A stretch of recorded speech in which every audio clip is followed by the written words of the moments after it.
No ano de 1945, não se imaginava, mas a vida de muitos jovens judeus brasileiros mudaria. Com o sonho de caminhar em direção a Eretz Israel e conectar a Terra Santa com a diáspora, o movimento juvenil Dror veio ao Brasil. Desde então, os pássaros da liberdade continuam voando rumo à tão desejada utopia. A sua história e daqueles que a compuseram não deve nunca ser esquecida. A magia que a Tuná proporciona deve permanecer viva.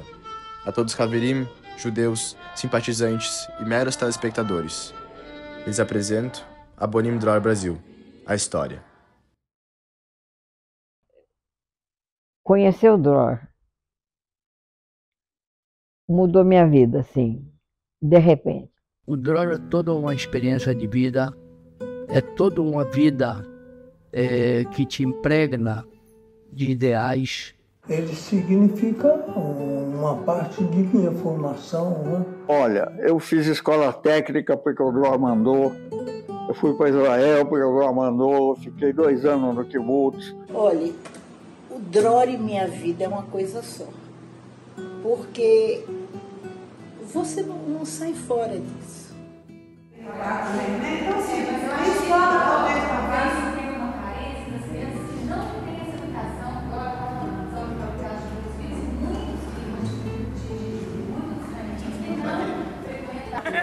Essa aqui é a Paula, ela é Boná, acabou de entrar na Chavot Pogrot e as meninas aqui querem fazer umas perguntas para ela. Vai, galera. Eu achava que ia ser importante no Dror. Continua não sendo. Não. Muda muita coisa ou não? Bastante. O que você faz hoje aqui dentro do Dror? Eu faço torno, participo das pelotas, das atividades da rua.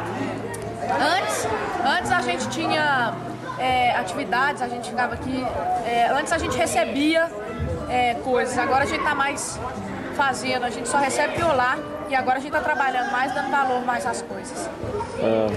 Vocês davam, agora que vocês estão dando valor, que é o trabalho de dar uma violar, o trabalho de... E eu ficava pensando assim, quando eu era solelar nova, eu não imaginava quanto trabalho dava fazer um entorno. Agora que eu tô dando... Como é que é ruim a falta de material para fazer agora que eu tô dando valor às coisas.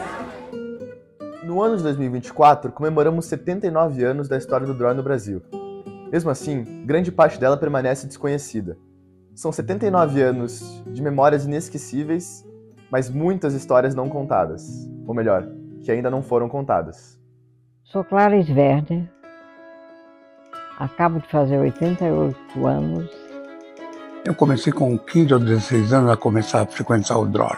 Eu tinha 12 anos e eu estudava numa escola pública no Bom Retiro.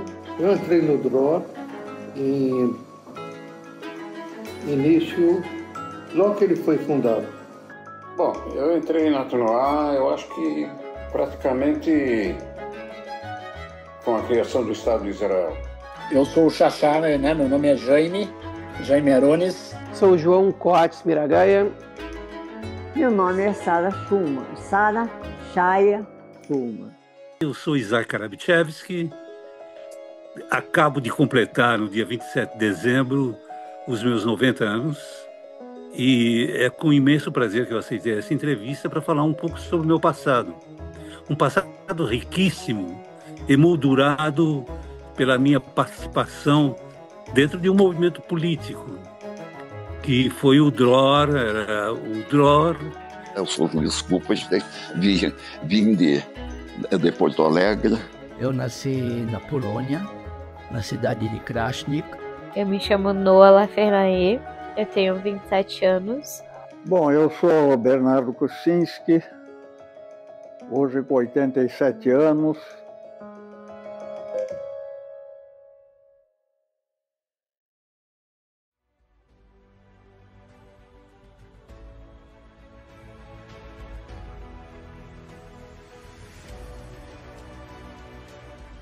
No ano de 1911, na Polônia, nasce o Dror. Com a ascensão do movimento sionista, o Dror almejava seguir os passos propostos por Theodor Herzl e posteriormente por Ber Borhoff. O movimento desempenhou um papel crucial na formação intelectual de jovens judeus no leste europeu. Com o crescimento do regime nazista e a invasão de guetos na Polônia, Haverim do Dror lutaram pelas suas vidas, sendo eternamente lembrados por sua resistência. Sylvia Lubetkin, Haverá do Dror e combatente no levante do gueto de Varsóvia, uma vez disse: "Esse é o verdadeiro segredo da força do movimento. Ele sempre sabia como demandar o máximo de seus membros. O movimento tentava educar jovens judeus a colocar os seus destinos em suas mãos, a levantar e lutar para a emancipação do seu povo e de toda a humanidade. Era a educação do nosso movimento que nos dava força para aguentar e resistir." Por fim, em 1945, o Dror chegou no Brasil. Desculpa, vim de Porto Alegre, casei com uma curitibana e fiz aliar. Eu sou fundador ouvinte, porque eu estava lá, devia ter mais ou menos a idade de 15, 16 anos. Ele veio para o Brasil via Buenos Aires, Argentina. E os primeiros brasileiros que tomaram contato com eles foram os gaúchos. Aí começamos a fazer um movimento.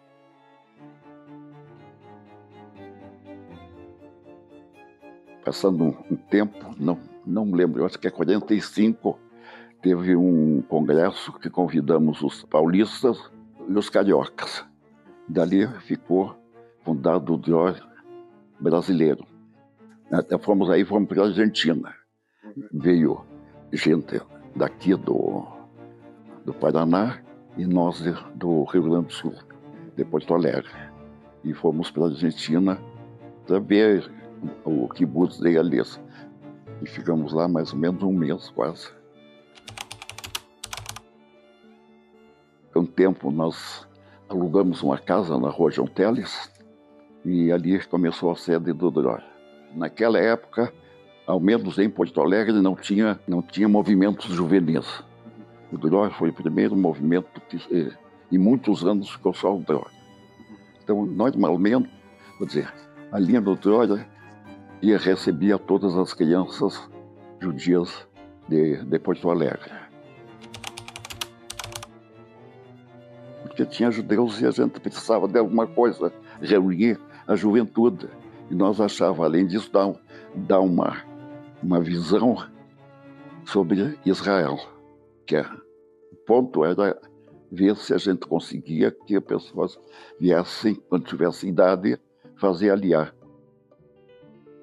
A resolução do primeiro Kinnus Artzi, em 1947, demonstrava o total compromisso do Dror com a construção de uma pátria livre e independente judaica em Eretz Israel.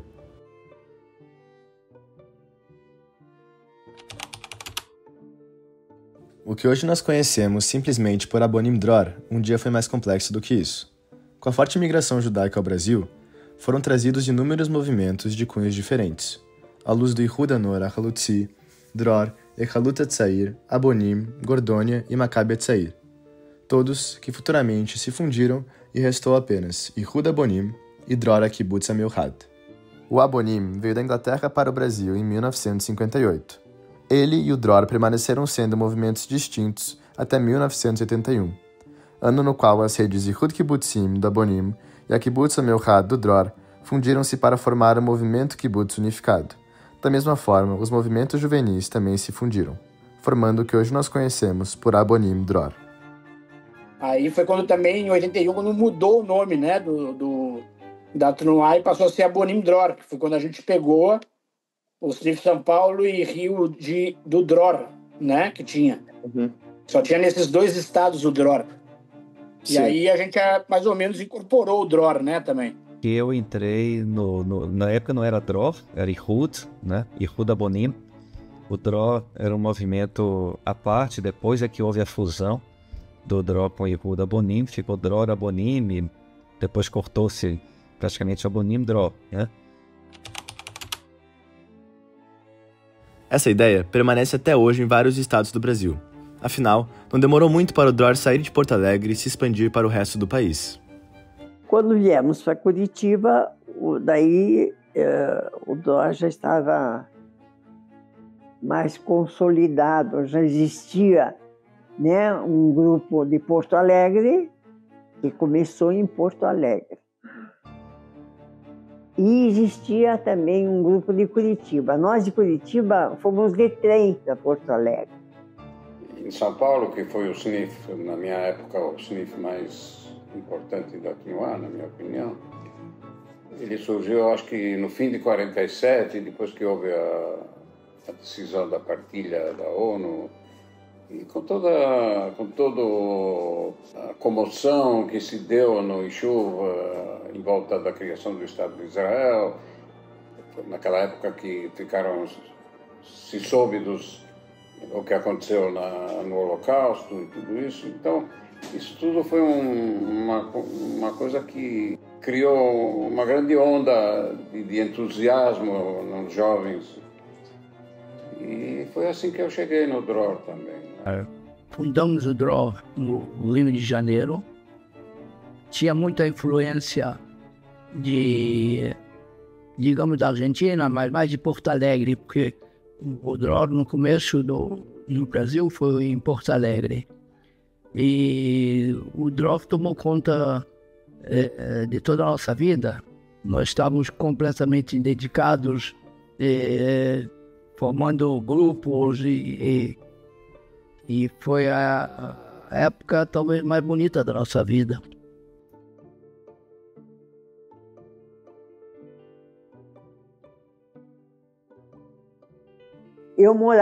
Nós morávamos, meu pai, minha mãe e eu, morávamos na rua João Prosdóximo. E ficamos sabendo que existia pessoas que estavam se dirigindo para a Palestina. Então, mas eles não era uma coisa muito organizada, né? Era uma coisa feita mais ou menos. Né? Então nós formou-se um grupo que tomou conhecimento que existia Palestina, existia um grupo que estava interessado em ir para a Palestina. Em geral, os jovens judeus naquela época já estavam agremiados em grupos mais ou menos recreativos, culturais, mas sem uma definição muito clara. E foi o Dror que deu assim um endereço mais definido na coisa. Né? Foi organizado, pegaram todos os jovens. Nós tivemos noção de Dror, que iam fazer uma excursão e morar um certo tempo, não é Porto Alegre, mas uma chácara. Então, esses jovens, todos os de Porto Alegre, foram para aquele endereço, para aquela chácara, era uma chácara, e eu também fui. E lá, os jovens todos ficaram amigos e tudo mais, e acontecia de tudo, né? Uma figura muito importante que você deve ter ouvido falar, que é o Dov Tzamir, que ele era de São Paulo. Ele agiu principalmente em São Paulo. E ele era uma pessoa de uma grande visão política e de uma grande formação intelectual e política muito boa. E foi ele que identificou esses grupos espalhados pela cidade. Quer dizer, a maior parte morava no Bom Retiro, que era o bairro judeu, mas, enfim, ele é que reconheceu nos vários grupos que existiam na cidade a potencialidade e trouxe esse pessoal todo para o Dror. E foi daí que se encontraram os dirigentes para essa primeira geração. A camada dos pais significa os que eram, na verdade, os imigrantes, que já estavam muitos anos, 10, 20, 15 anos no Brasil, ou mais até. E também esses imigrantes, os imigrantes judeus que viviam no Brasil, mas também uma quantidade não muito grande de imigrantes da pós-guerra, gente jovem, que vinham para o Brasil, não estava claro se continuariam no Brasil ou não continuariam no Brasil, mas se juntaram ao movimento. Esse era o movimento. E aos poucos o movimento foi se cristalizando, solidificando. Como eu disse, ele funcionava no prédio da Biblioteca Bialik, que era na Praça da República 46, no Rio de Janeiro, no centro. O DROR continuou na minha casa, na nossa casa. Nós morávamos na Rua Pedro Ivo, 291, se eu não me lembro lá, né? E embaixo era uma casa que tinha 2 andares. Tinha a parte de cima onde nós morávamos e tinha a parte de baixo que era o jardim. E lá tinha uma porta que levava para um salão, uma sala. E ali começou o pessoal vinha, marcava, e daí meu pai mandou fazer uma mesa bem grande, bem comprida para caber, e 2 bancos e um armário para pôr a grande quantidade de livros que nós tínhamos, que eram uns 3 ou 4. E ali o pessoal se encontrava.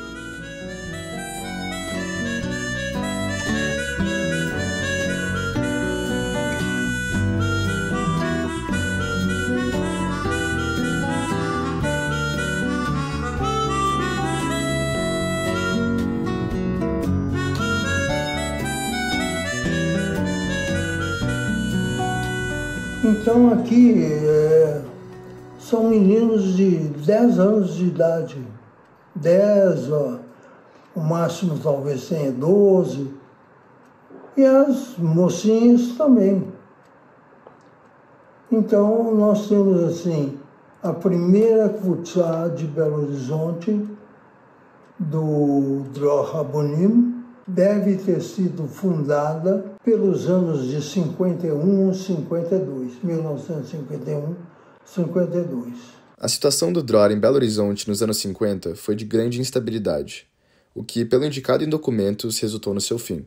No entanto, anos e anos depois, ele ressurgiu. O CNIF Belo Horizonte entrou na Trunoá em 1981, na Veidá, que teve em julho de 81, quando trocou inclusive o Meshaquiá da Trunoá de Brochal para Gezer.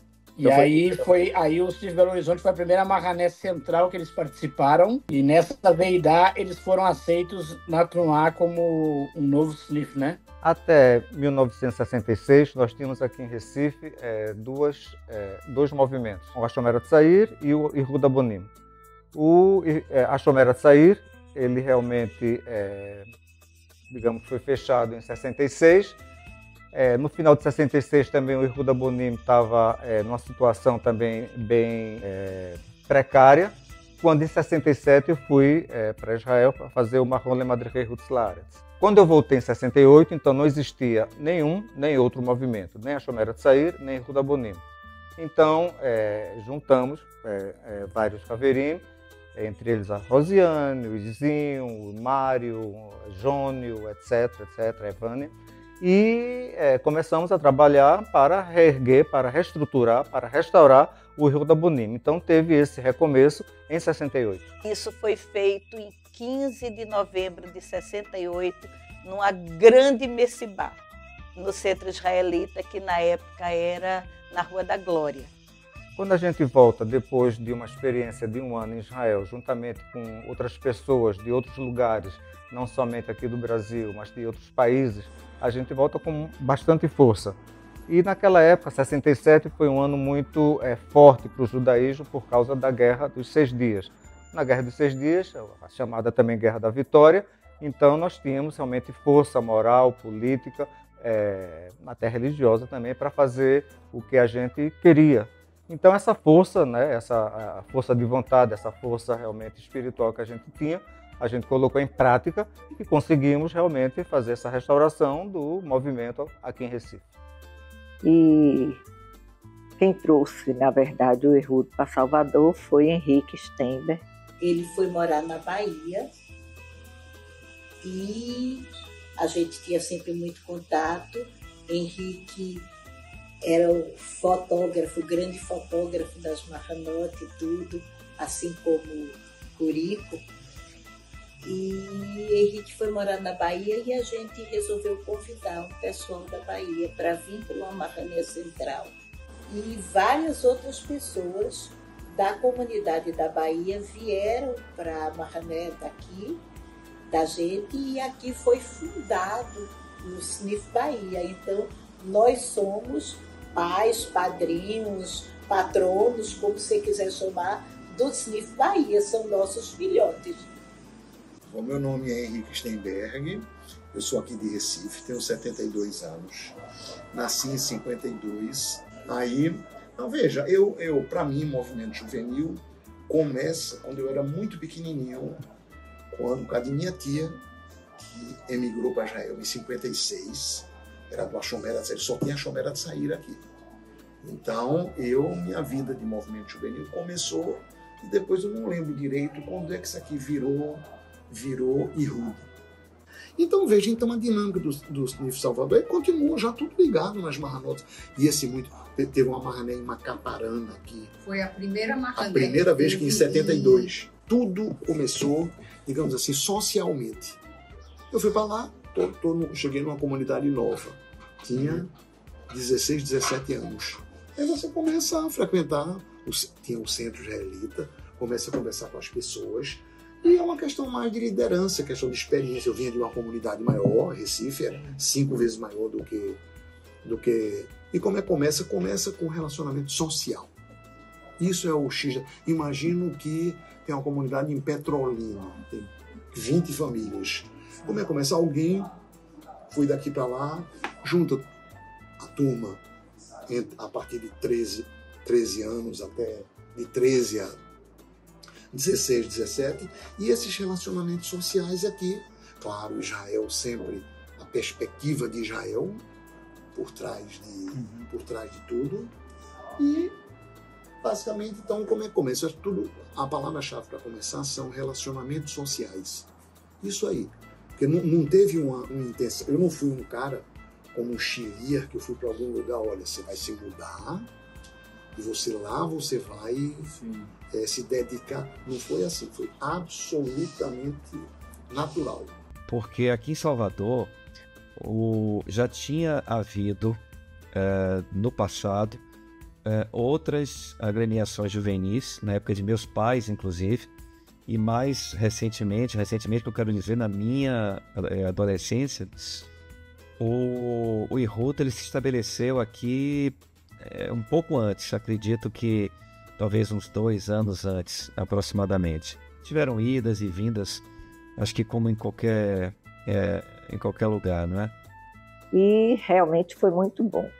Era um período que a gente viveu intensamente, um grupo bom. As pessoas, a gente naquela época era bem politizado, era uma época que se acreditava no socialismo, nos kibbutzim.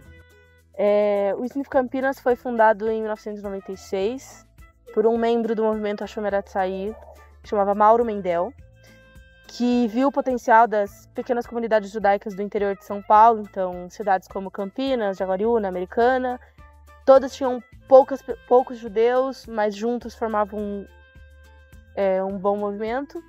Então ele fundou o Laor, e ia bastante gente do interior, iam para Mahanot. O Laor fazia Mahanot sozinho, mas as pessoas começaram a faltar, começou a ter uma baixa adesão, e como os ideais eram muito parecidos com o do Dror, mais ou menos em 2020, a gente se fundou com o Dror e virou mais um SNF, do Abonim Dror, e assim chegamos até hoje. Então, a comunidade em Fortaleza, ela não é uma comunidade muito grande. Na verdade, ela é uma comunidade bem pequena. E na época, o atual presidente estava sentindo essa necessidade de trazer um outro ar, né, um movimento juvenil para dentro da comunidade, porque estava exatamente naquela época que tinha acabado a escolinha, né? Tinha uma escolinha ATID, que ia até mais ou menos 7, 8 anos. Mas assim, se misturava um pouco as idades e não tinha algo que os jovens pudessem estar presente e engajados dentro da comunidade. Então sentiu-se essa necessidade. E aí começaram a buscar os movimentos juvenis que tinham mais perto de Fortaleza. E no caso era o DROR. O DROR era o que tinha em mais estados, né? O mais perto era Recife, Salvador. E Fortaleza é muito perto desses dois estados. Então eles acharam que ia ser o ideal trazer o movimento para dentro da comunidade. Aquilo fazia sentido pra gente. A gente queria essa mudança, né, dentro desse nosso judaísmo, e não só a gente, como a comunidade fazia muito questão. Então eles foram os nossos maiores incentivadores, né? A grandiosidade que o movimento tomou é imensurável. Hoje, o Abonim Dror existe em mais de 14 países, como Argentina, Austrália, Bélgica, Canadá, França, Alemanha, Países Baixos, México, Nova Zelândia, África do Sul, Reino Unido, Estados Unidos e Uruguai. Quando eu fui crescendo e que fui assumindo protagonismo dentro do movimento, aí sim eu lembro que a gente tinha atividades que basicamente eram peoloto que nós preparávamos e jogos, né? As atividades eram na sexta, que a gente fazia Shabatot,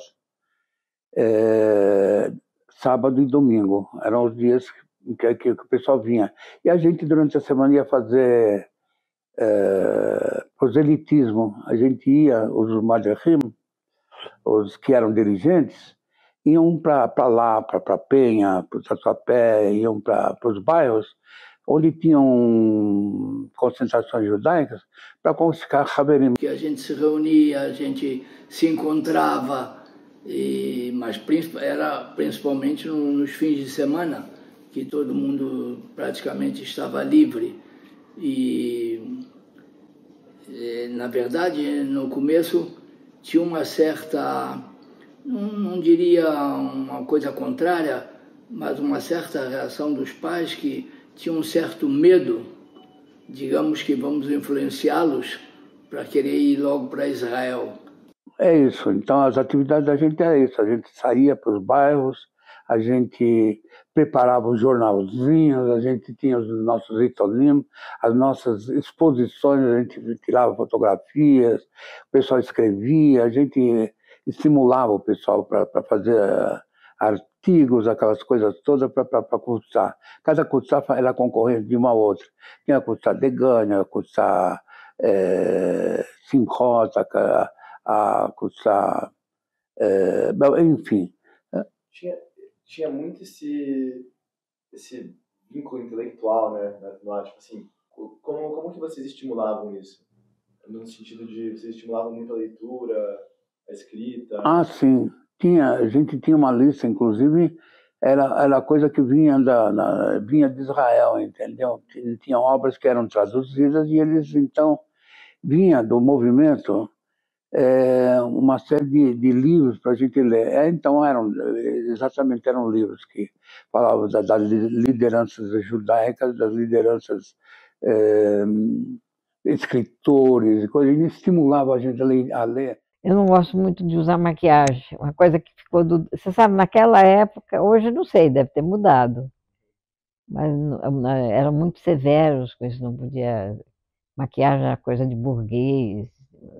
Hoje deve ter acabado com isso. Bom, a formação política que nós recebemos no ar, ela era bastante forte, ela tinha um caráter humanista muito... Acho que uma característica, o caráter humanista e o desenvolvimento do espírito crítico.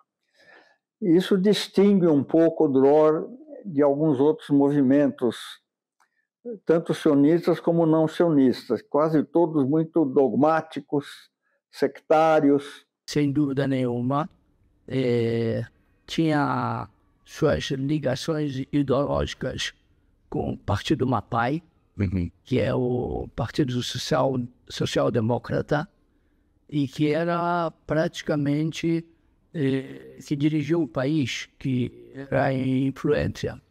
Bom, a minha visão do sionismo ela foi, obviamente, mudando, né? Primeiro, no movimento, a nossa visão era ingênua. romântica, muito romantismo, a ideia não só do Estado de Israel, mas da reconstrução do homem judeu, livnot v'lehibanot ba, sabe? Uma coisa um pouco mais tolstoiana, a valorização da natureza, do trabalho na terra, tudo isso dava um tom muito romântico. Posteriormente, eu comecei quando o sionismo começou a se tornar problemático, eu me refugiei na ideia, ainda assim, de que ele era um movimento que tinha um valor universal devido aos milênios de perseguição do povo judeu, entende? Então ele tinha um sentido universal não só para o povo judeu, mas para todos os povos que inclusive perseguiram o povo judeu, entende? A questão do socialismo, de você ter uma mentalidade socialista, era algo que divergia da vida que a gente levava no dia a dia. Então era um conceito meio abstrato. Mas que quando a gente passou a entender como era a vida no kibbutz, a gente entendeu que era de uma beleza. Porque eu encontro naquele ideal a minha conformação enquanto ser humano, constituindo um laço indelével. Era um socialismo com a ideologia de kibbutz. A gente não pensava nesse comunismo. O comunismo marxista não era isso, nem se fazia isso lá. Não se fazia apologia a Marx, nada disso. Era o socialismo implantado nos kibbutzim. A nossa maneira de pôr isso em prática era criar um kibbutz, Tnuati, como a gente chamava. Quer dizer, a nossa participação na atividade política do país era através do kibbutz. Quem veio buscar gente no kibbutz foi o Simcha, um brasileiro. Ele veio esperar a gente no porto. Aí nós fomos para o quarto, fomos para o quarto, a gente arrumamos, né? Como era o quarto? Um quarto, uma sala. Quarto e sala? Não é quarto, sala. Quarto? Uma sala só. Tinha banheiro? Não, banheiro era fora. Era coletivo? Coletivo. E aí, o que vocês faziam? Você acordava de manhã e fazia o quê? Xixi. Mas quando eu fiquei... fazer o quê? E aqui no banheiro, né? Eu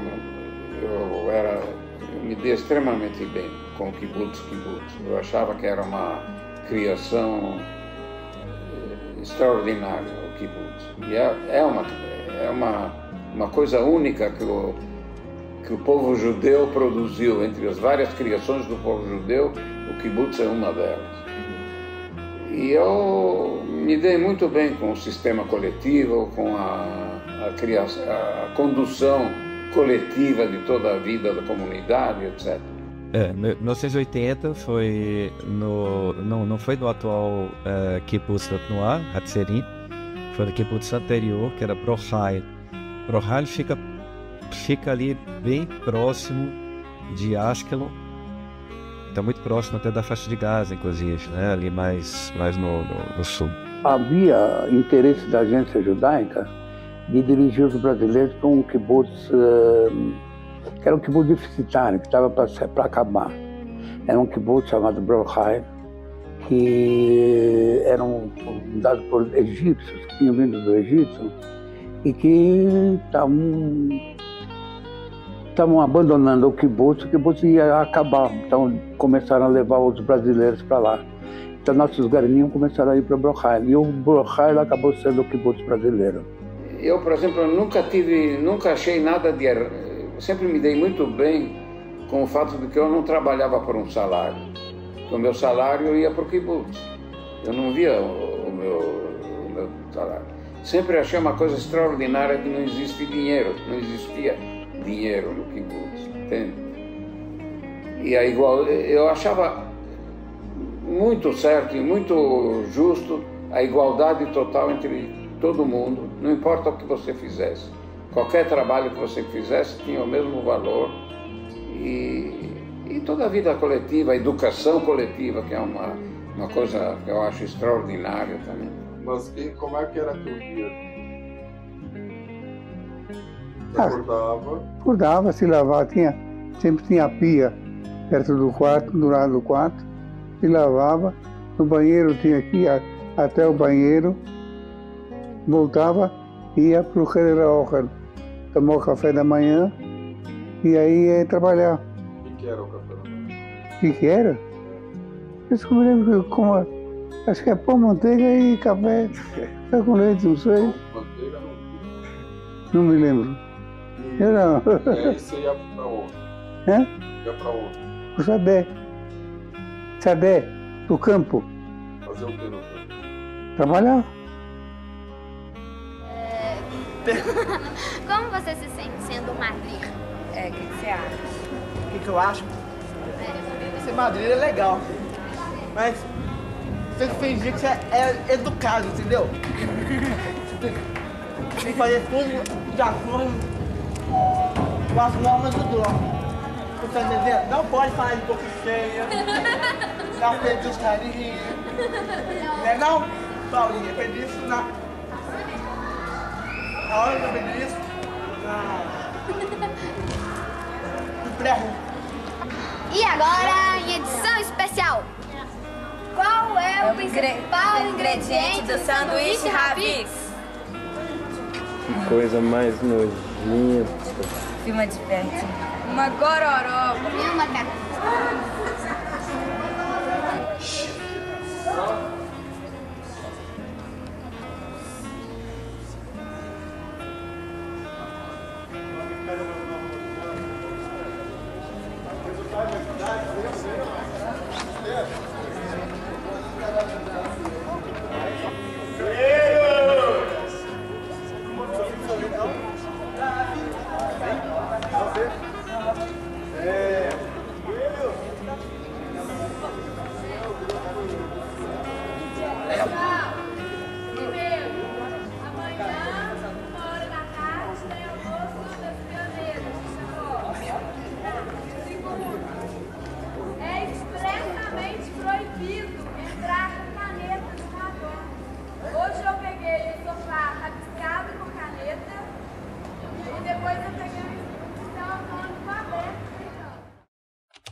As Machanot era um ponto que todo mundo esperava chegar às férias de inverno, que é junho e julho, ou julho e agosto, e férias de verão.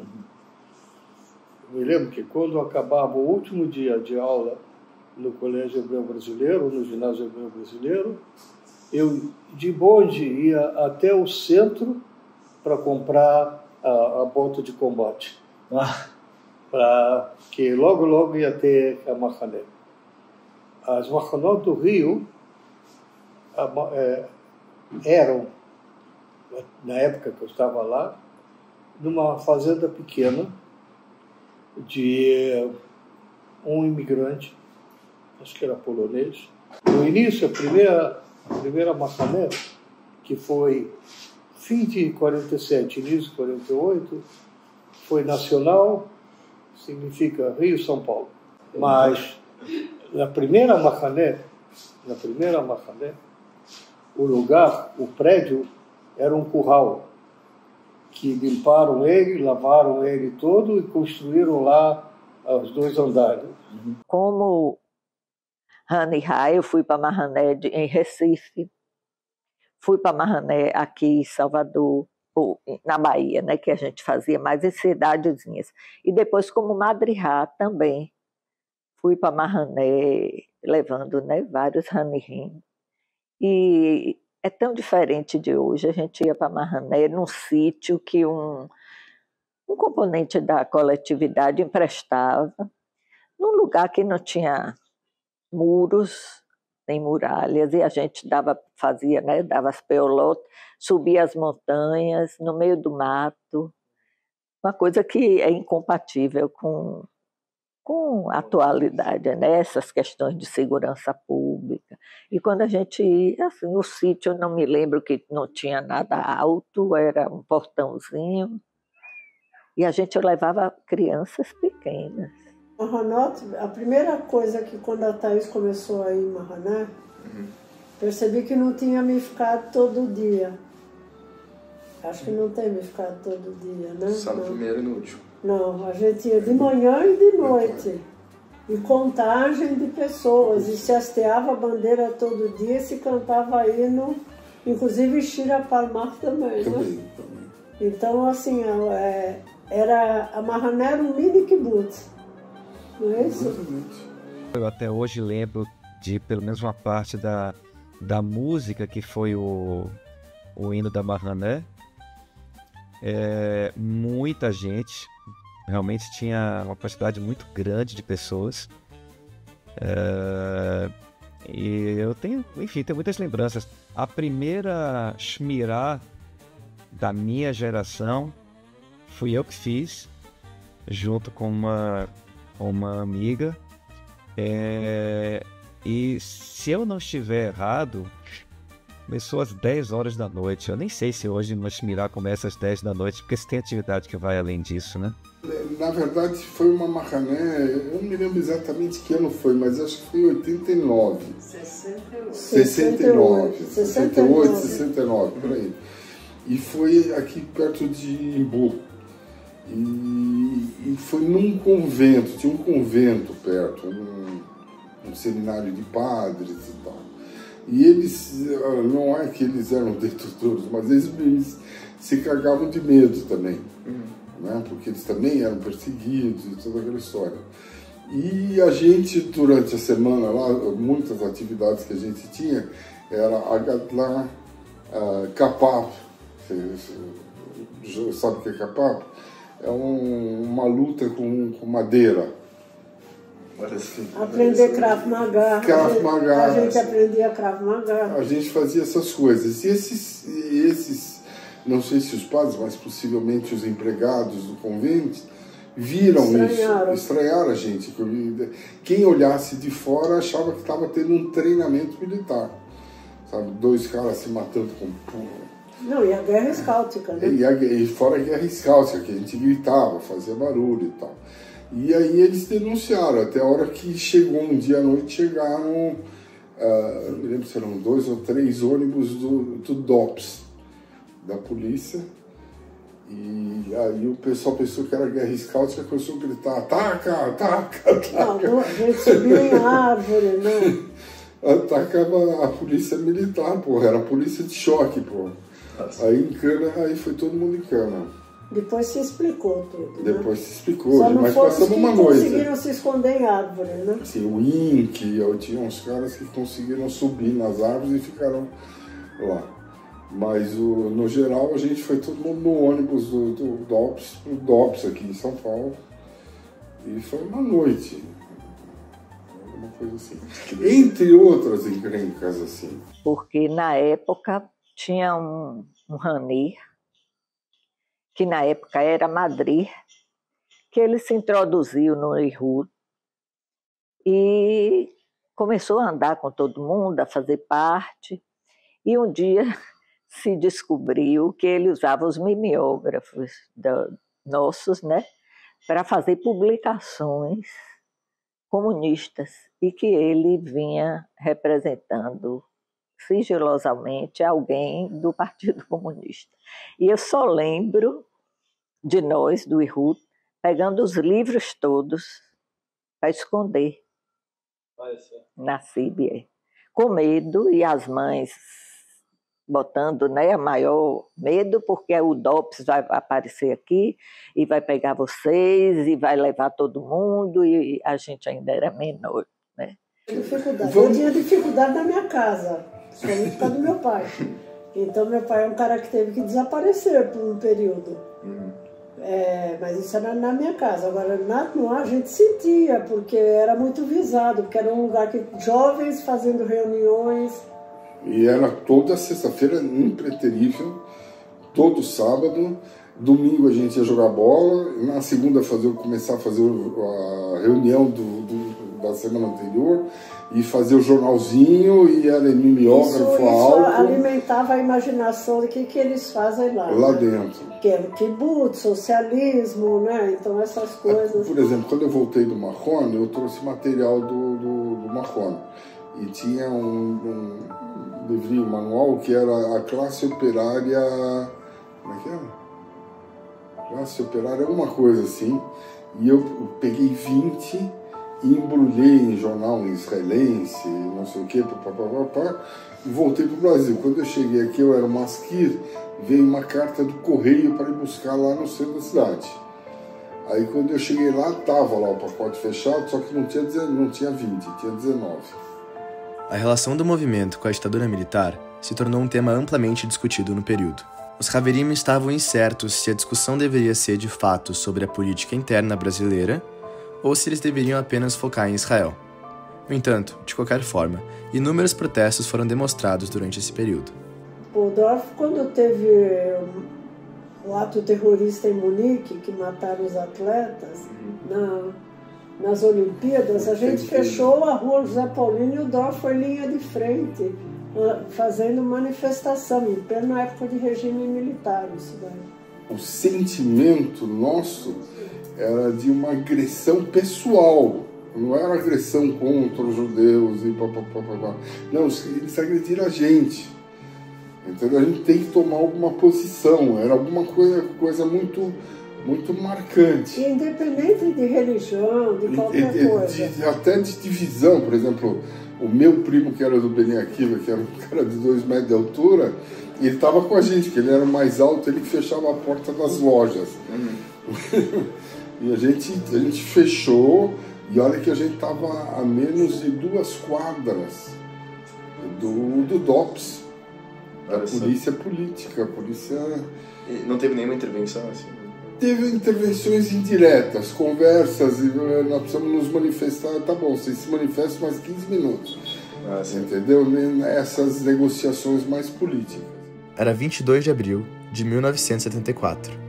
A ex-Haverá e militante contra o regime militar, Ana Rosa Kuczynski, saía do seu trabalho na universidade para encontrar-se com o marido para um almoço na Praça da República, no centro da cidade de São Paulo. Após isso, os dois nunca mais foram encontrados. Nós tínhamos muito medo do movimento de 64, dos militares, porque nós vimos o que aconteceu com a Ana Rosa. Ana Rosa Kuczynski, ela foi morta, não sei se no Recife ou fugindo da polícia, entende? E com um tempo desaparecido, não se sabia quem. O professor Mairo Kuczynski, que era o pai do Bernardo e da Ana Rosa, ele era muito conhecido dentro da coletividade por causa do envolvimento dele com o sionismo. Sofreu. Era nosso vizinho no Jardim São Paulo, o professor Mairo Kuczynski e o próprio Bernardo. Eles participaram de uma busca insana atrás da Ana Rosa. Onde estaria a Ana Rosa? Até hoje não se sabe onde a Ana Rosa ficou. Provavelmente foi aqueles campos que se viu aí, necrotérios clandestinos, entende? Onde matavam os caras, foram executados.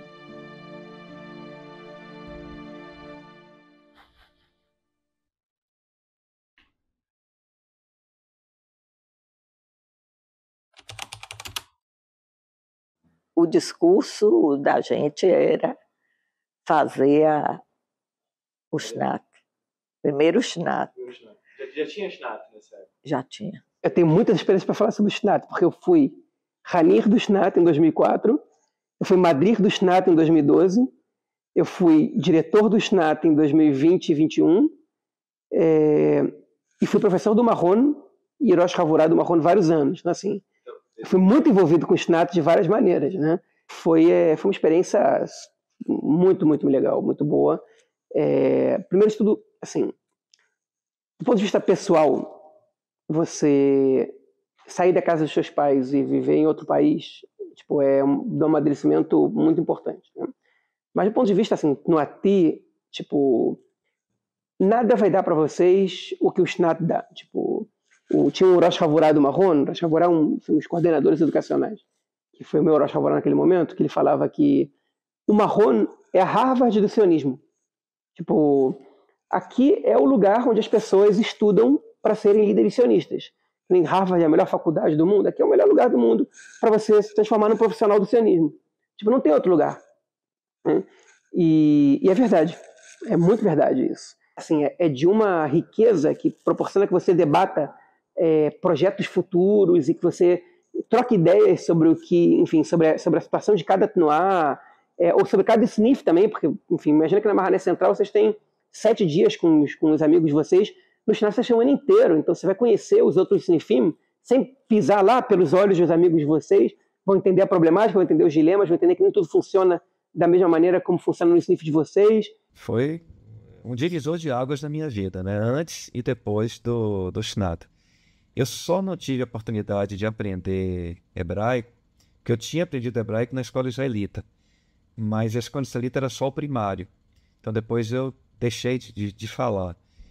E só retomei no Shnat. Só que em Brohai, o kibbutz foi fundado por brasileiros. Então muita gente falava português, ou entendia bem português, ou se comunicava mais ou menos em português. Pessoas do kibbutz, propriamente dito. Eu fui para a primeira aula de Ulpan, e da janela do Heder eu via os meus amigos jogando bola do lado de fora. Aí eu pedi para ir no banheiro e não voltei. E nunca mais eu fui no Ulpan. Eu não tinha necessidade dentro do kibbutz.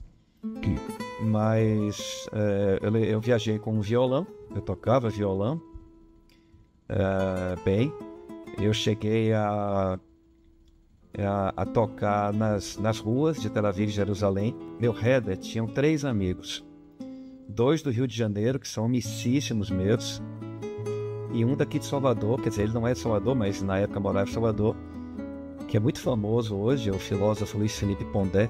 A experiência do Shnat para mim foi absolutamente construtiva. Amizades que existem até hoje, as discussões que a gente tinha apaixonantes quando você tem lá 19, 20 anos. Né? A possibilidade de conviver meninos e meninas e namorarem livremente. No meu caso, especificamente, conheci a minha mulher lá, no Shnat, no Kibbutz Israel, com quem estou casado até hoje, temos 2 filhos juntos. Portanto, a minha experiência do Shnat foi a possibilidade de conhecer Israel por dentro, né? O dia a dia da vida do kibbutz, o trabalho físico, o cansaço específico de quem trabalha a terra. Mas eu acho que o Shnat ele tem que ser entendido como parte integral do processo educacional da Tnuá.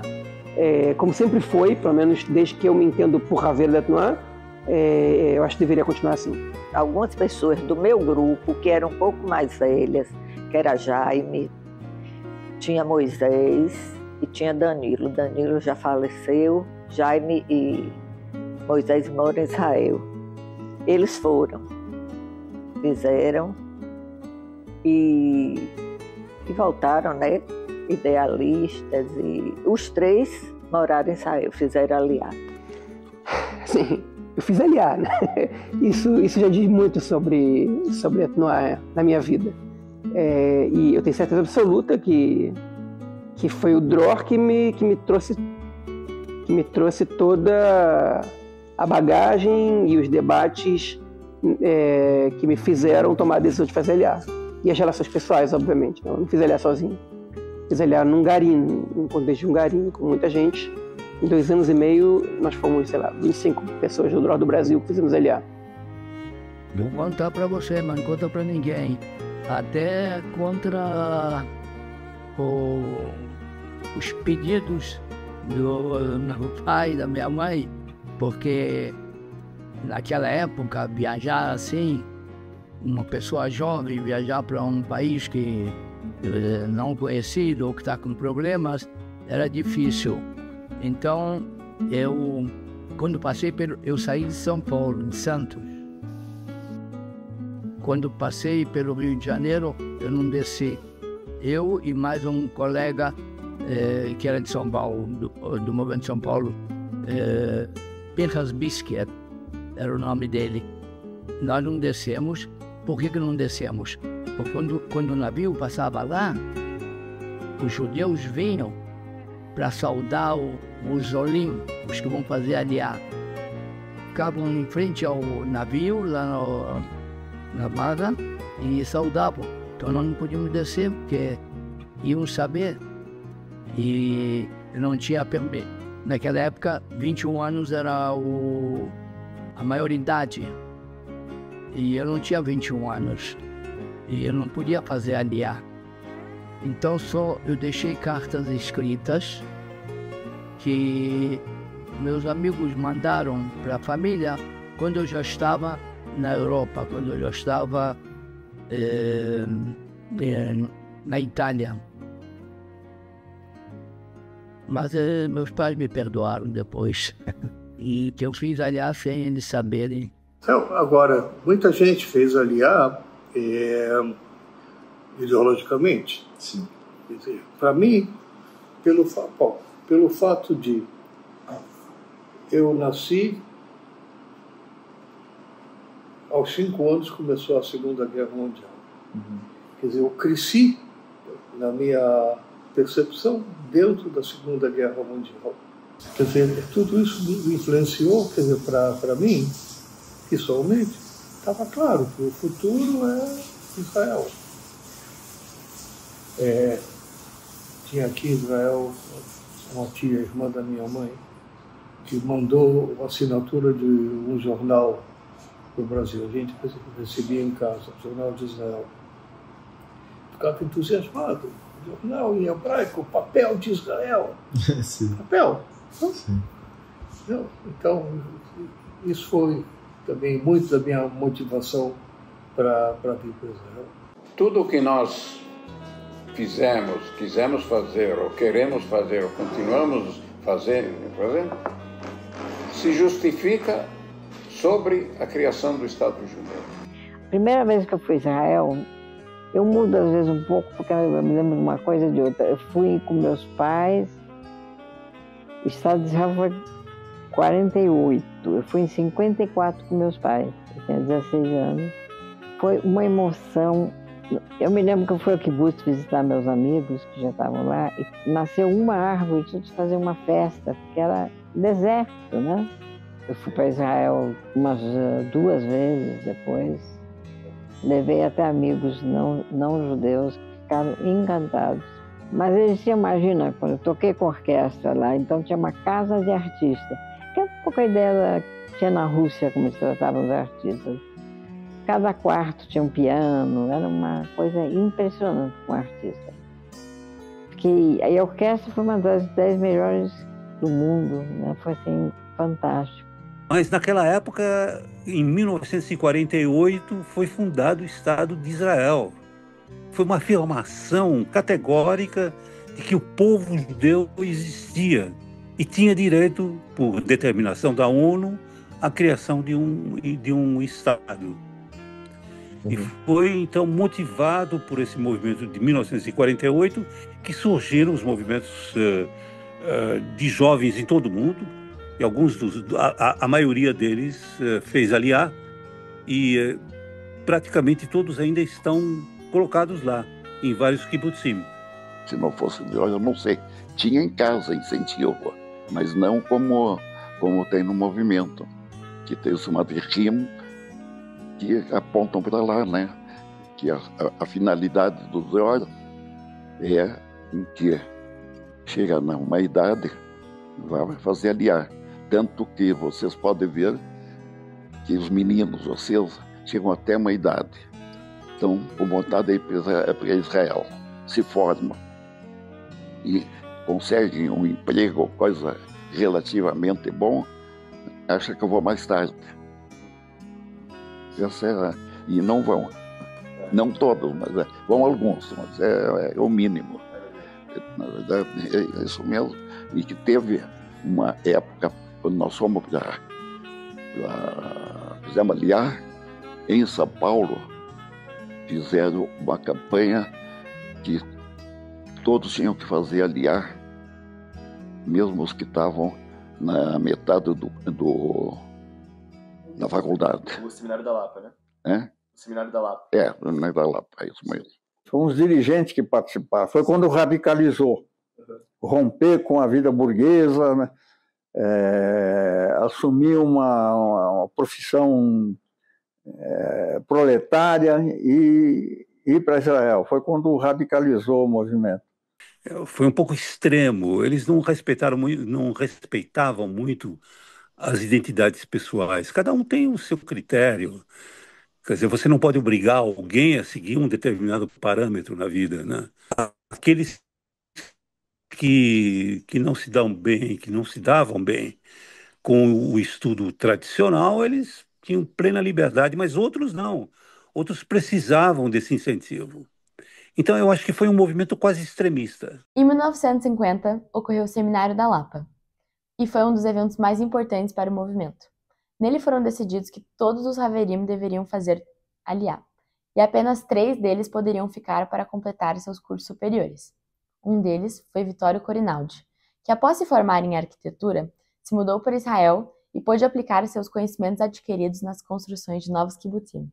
Eu fui um dos poucos que tiveram esse, vamos chamar de privilégio, de terminar os estudos. O pessoal achou que eu devia continuar e me formar, mas ao mesmo tempo continuar na Tnuá e ser ativo na Tnuá. E foi o que se deu, realmente. Quer dizer, é uma coisa interessante você notar como esses jovens tinham ao mesmo tempo a responsabilidade pessoal e a visão não dogmática de achar que havia alguns casos que dentro da corrente que se formou deviam terminar os seus estudos. E os três casos que foram aprovados na ocasião, nenhum dos 3 decepcionou. Os 3 fizeram Aliyá. No fim só eu fiquei no kibbutz, mas enfim, a decisão se demonstrou justificada. O movimento se espalhou e abrangeu uma grande parte, eu acho que do que era bom da juventude judaica daqueles anos. Só que todo mundo foi para a universidade. Né? Era o caminho que ninguém achava que era a coisa mais natural, que um jovem acabava os estudos colegiais e ia para a universidade. E ninguém tinha assim estipulado um itinerário com datas definidas, com metas definidas e assim por diante, entende? E foi, acho que principalmente o Dov Tzamir, justamente, que disse que se a gente fosse nessa linha de ir para os estudos universitários, então depois acabava a universidade, o pessoal já estava naquele caminho e acabava ficando no Brasil mesmo. E o movimento, com toda essa potencialidade de pessoas de qualidade, ia para o Beleléu. Na época foi uma decisão extremamente responsável, corajosa e tomada de uma forma voluntária, vamos dizer assim, tá certo? Deu certo, porque daí se formaram vários garinim que fizeram Aliyá. Se você tem um ideal, você tem que cumprir. Se você não cumpre, então o que acontece? O que aconteceu com muita gente no Brasil também, que eles falavam em Israel e tudo mais, mas quando chegou a hora que podia fazer Aliyá, e eles não fizeram Aliyá, então praticamente eles perderam todo o apoio daquele público que gostava deles. Teve algumas, eu acho que uma que eu sempre me lembro foi quando um dia eu fui lá na sede e as portas estavam baixadas e havia um boato que um dos dirigentes ia abandonar a Tnuá. E de fato foi quando o Paul Singer, que era um dirigente importante, ele abandonou e disse que o sionismo não era a solução, que a solução era o socialismo, e isso aí provocou um frisson. Eu me lembro muito bem desse episódio. Eu devia ter uns 14 anos, 15, por aí. O seminário, ele foi Um dia só ou foram vários dias? Como é que foi esse processo? Foi vários dias, foram vários dias. Inclusive, eu estava fazendo o colegial, abandonei e fui fazer uma preparação para Macané, para Akhará. Nós fundamos a Akhará em Jundiaí e disso eu participei bem. Em Tupéva nós encontramos esse terreno e compramos através, quer dizer, não fomos bem nós que compramos, foi a agência judaica, entende? Eles compraram para a gente fazer essa preparação aqui no Brasil. Aí preparamos um pessoal que foi para Akhará viver uma vida de kibbutz, uma preparação. Então juntava-se gente do Brasil todo. Nós fundamos um kibbutz. Era mesmo uma vida comunitária como no kibbutz. Aliás, às vezes até muito mais, com muito mais preciosismo, com muito mais rigor do que era lá em Israel, entendeu? Nós achávamos que aprendemos muito. A gente plantava e fazia e corria. E fizemos o vinho esse que hoje é o vinho que vende pela Pesach, no kibbutz Akhará, que foi começado o vinho. Nós tínhamos uma Haverá e ela que começou a fazer o vinho. A gente trabalhava com morango. Tinha um japonês lá que ensinava a gente a plantar, a cultivar. A gente cuidava de morangos.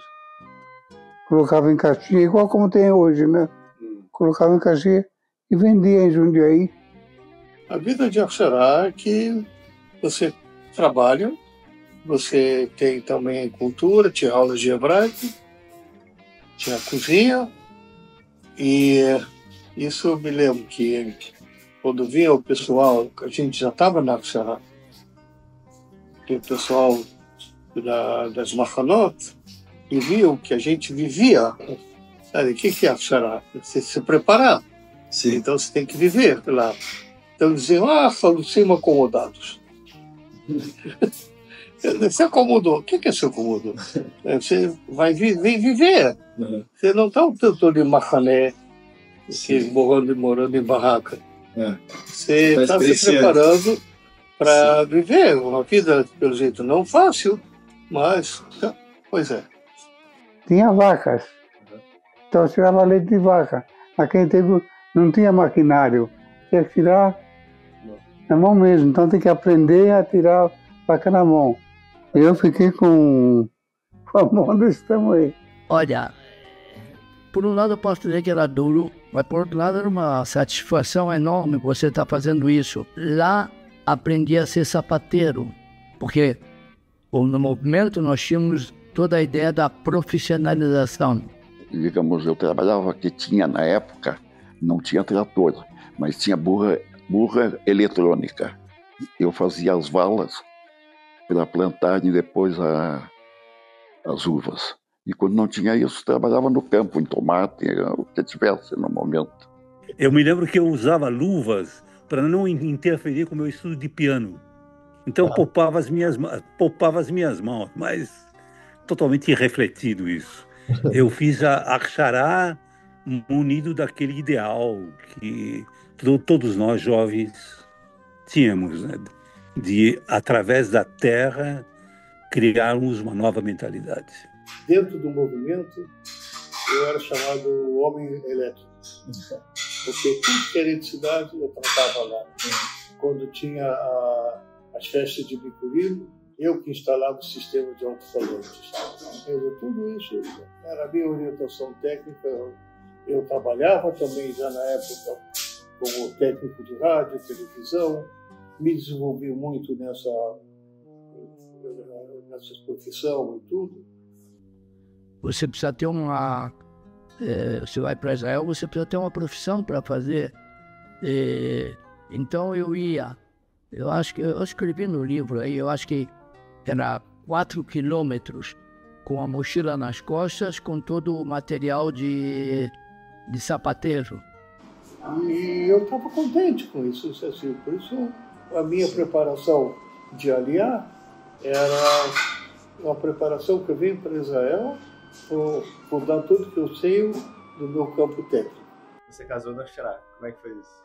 Seu casamento, Marcelo? Complicado foi. Porque não tinha...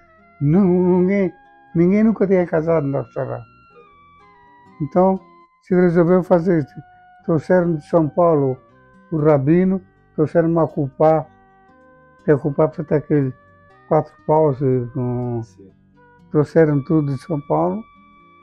O pessoal teve que vir de São Paulo, porque não tinha ninguém em Jundiaí. São Paulo para assistir o casamento. Aí foi divertido, né? Foi diferente. A noiva saiu de um dos quartos que tinha a casinha do lado, saía de um dos quartos, então saiu de lá. Nós fizemos diferente do que eu falei. Acho que ele tem muita coisa para fazer e deu esse tempinho aqui pra gente. Aquele ali sou eu. Agora sai eu filmo também. Primeira casa de novo.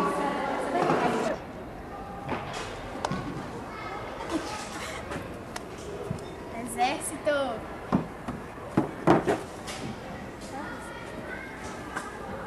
Léo, o que é o draw pra você? O draw pra mim é uma vivência.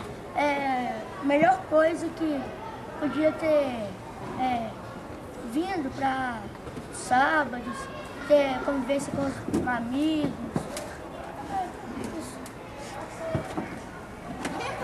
Israel, o que é o draw pra você? Pra mim o draw é uma reunião de amigos judeus e com várias atividades durante a tarde de sábado. Sara, o que é o draw pra você? Pra mim o draw é as pessoas judias reunidas e o judaísmo. Débora, o que é o draw pra você? O draw fez um monte de coisa na minha vida, porque antes não tinha nada pra fazer. E é também uma reunião dos nossos amigos judeus, pra falar sobre a nossa religião e sobre outros assuntos em geral.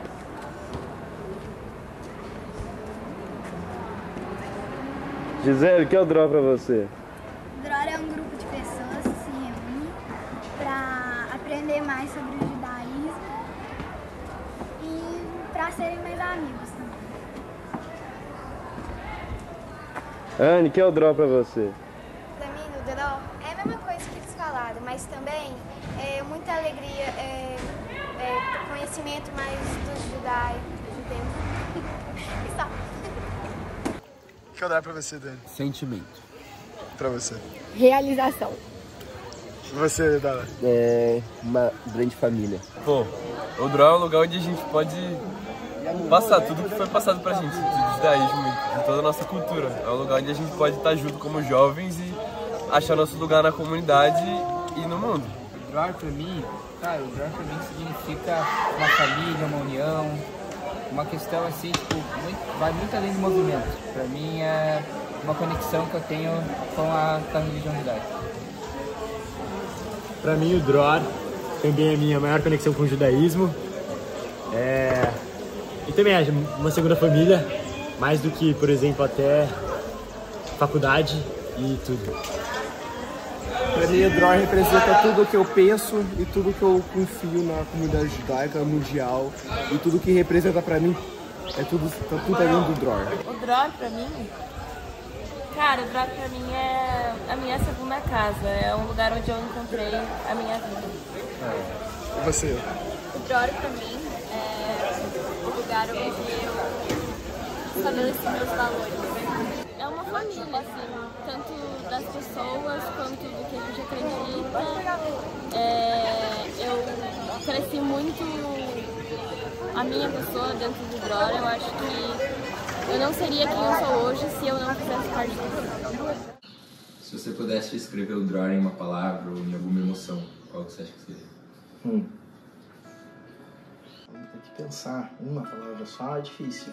Convívio, emoção. Podemos falar de conexão, podemos falar de amizade, de paixão. Uma experiência grande de vida. Experiência de vida. Eu acho que o draw, qualquer movimento sionista juvenil, ele forma a gente. Eu acho que ele faz isso. Ele forma a gente. Então você sai reconhecendo o outro, tendo um lado mais humano, um lado de saber conviver. Sinônimo de juventude, de amizades, de abertura de mente para Israel e judaísmo, e uma forma peculiar de Israel e de judaísmo, que vou guardar no meu coração para a vida inteira. Desses valores, desse contato com pessoas, dessa vontade ideológica que as pessoas possam fazer dessa maneira e não da outra maneira que não te parece certo. O movimento foi tão marcante que as amizades que a gente fez naquela época permanecem até hoje. E são as principais amizades que eu ainda tenho, as minhas referências. Então, como eu digo, o movimento tinha um caráter meio absolutista, né?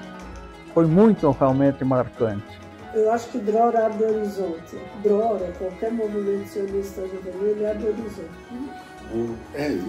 Por isso que é fácil você pegar e falar assim, a minha vida é dividida em dois, até o Dror, depois do Dror. A gente sai do Dror, mas o Dror não sai da gente, né? Eu não tenho a vida sem o Dror, porque tanto é que nós estamos aqui. O Dror para nós É importante que continue.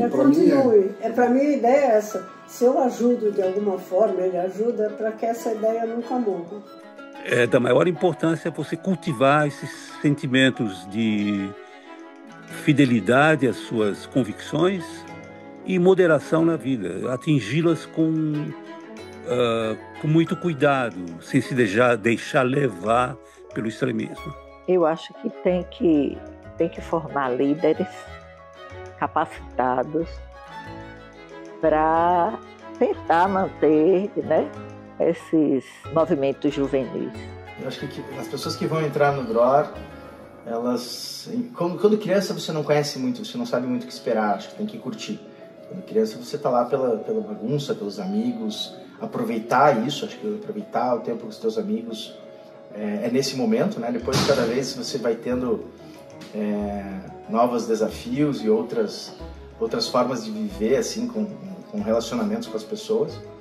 Mas acho que o início de tudo isso tem a ver com essa conexão entre as pessoas e com o tempo o Dror vai gerando esse processo de entendimento entre o que você está fazendo aqui e o que você espera fazer aqui. Para os jovens, tem que dizer que se dediquem a ir ao IFUD e participar das Mahanot, que não sei, ainda tem Mahanot. Claro que tem Mahanot. Claro. Então, eu acho que sim, eles devem se dedicar a isso, porque isso aí faz um diferencial muito grande de jovens que não fazem esse tipo de atividade. Não tem esse tipo de atividade. E para os jovens que frequentam hoje o movimento juvenil, o que eu diria antes de tudo é aproveitem o movimento juvenil, principalmente para conhecer Israel. Então o movimento juvenil é a oportunidade de você ir a Israel, ter uma experiência dentro da sociedade israelense, sem que você fique o tempo inteiro ouvindo falar mal de Israel, e conhecer Israel como um país como qualquer outro, com suas dificuldades e suas realizações. Dror, liberdade. É aqui que nos sentimos mais livres, vulneráveis, excêntricos, eufóricos, felizes. Tentamos, em um documentário, transmitir a magia do movimento. Magia que nos persegue cada vez que pisamos no Dror. Mas isso é impossível. Só quem viveu e vive sabe. É real. Somos colados ao Dror. Não importa o que digam ou façam, ele nunca sai da gente. Atenuar é nossa maior formação. Afinal, somos abonim, construtores. Nos construímos no movimento, nos moldamos nele e o mudamos para que ele nunca pare de andar. Este filme é um pouco de nós. São 80 anos de memórias intensas. Seria impossível traduzir todas aqui. Mas esse ano, um grupo de 21 jovens vai para Israel, graças ao Dror. Ele continua. Vamos viver esse sonho tão desejado desde que éramos mini Hanihim. Por isso, Ei Kutzashnat, o que é o Dror para vocês?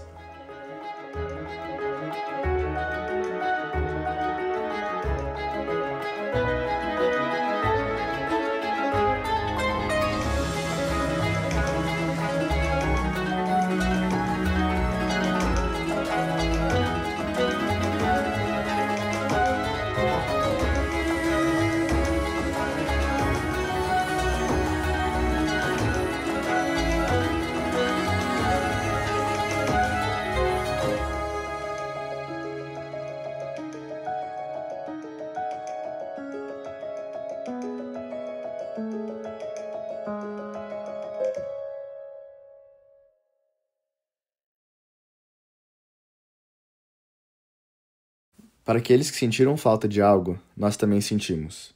O Sniff Manaus foi criado em 2009 e teve 15 eufóricos anos de história. Foram momentos lindos, memórias inesquecíveis e uma coleção de emoções que permanecerá. Infelizmente, mesmo com todas as tentativas, o Abonim Dror em Manaus se encerra. Isso não é um adeus. Esperemos que um dia todas as forças voltem ao nosso favor e o movimento se reerga. Vocês farão falta.